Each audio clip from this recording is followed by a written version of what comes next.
Isa si Jay Cuenca sa talaga namang hinahanga ang mga aktor sa showbiz industry. Hindi maikakaila na isa talaga si Jay Cuenca sa napakagaling umarte, very versatile na aktor. Pero marami ding mga pagkakataon na nagugulat ang mga netizen sa iba't ibang nagiging looks ni Jay Cuenca. Parang napaka malikhain ni Jake sa kanyang looks. Pero masasabi natin na mga ragman, pumayat man, tumaba man, hindi maikakaila na talagang malakas ang dating at gwapong-gwapo itong si Jake Cuenca.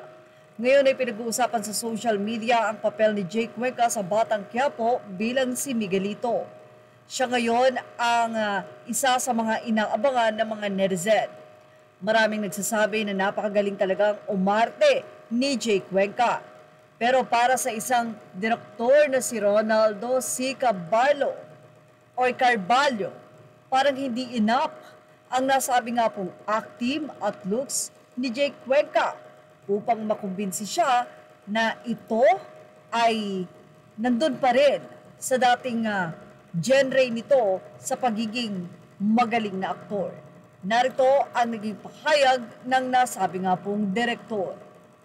Isa ang nasabi nga pong direktor na mas madalas niyang nakikita ang mga negatibo sa isang tao. Aniya, anong nangyari kay Jake Cuenca sa Batang Quiapo?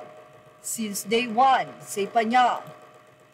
Since day one na lumitaw siya sa serye, pumangit na si Jake. Tumanda ang itsura niya. Ang sama-sama pa ng pag-arte niya. Obvious na nagpaayos siya ng dentures. Hindi naging magandang epek kay Jake. Nakasira lalo ito sa walang kwentang pag-arte niya na laging nangdidilat na para siyang nakasyabu. Hindi naman drug addict ang role niya. Wala man lang nagsasabi sa kanya na ang pangit na ng itsura niya at ang sama-sama pa niyang umarte.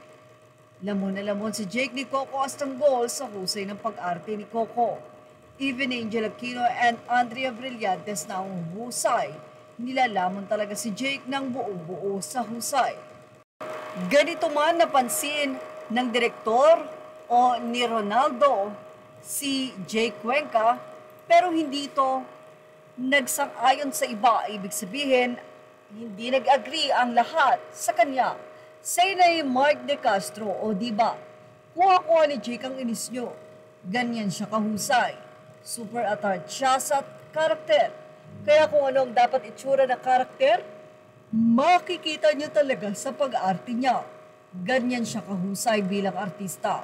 Kung ano man napapansin niyo sa pag-arte niya o itsura, yan ang karakter na ginagampanan niya at super effective kasi na hook kayo sa acting niya. Say naman ng isang netizen, ha ha ha ha, ang galing nga eh. Maiinis ka talaga ng todo. Say pa ng ilang netizen, ngek, sobrang galing nga ni Jake umarte, nakakagigil yung inis. Pwede nga siyang maging Joker sa Batman eh. Say pa ng isa, sino po yung Direk Ronaldo Carvalho? Anyway, mukhang hindi nag-agree ang mga netizen kay Direk dahil hindi maikakaila na napakagaling talagang umarte ng isang Jake Cuenca. Yan ang ating showbiz snap update. Thank you for watching. Please like, share, and subscribe. Images are all credit to the rightful owner.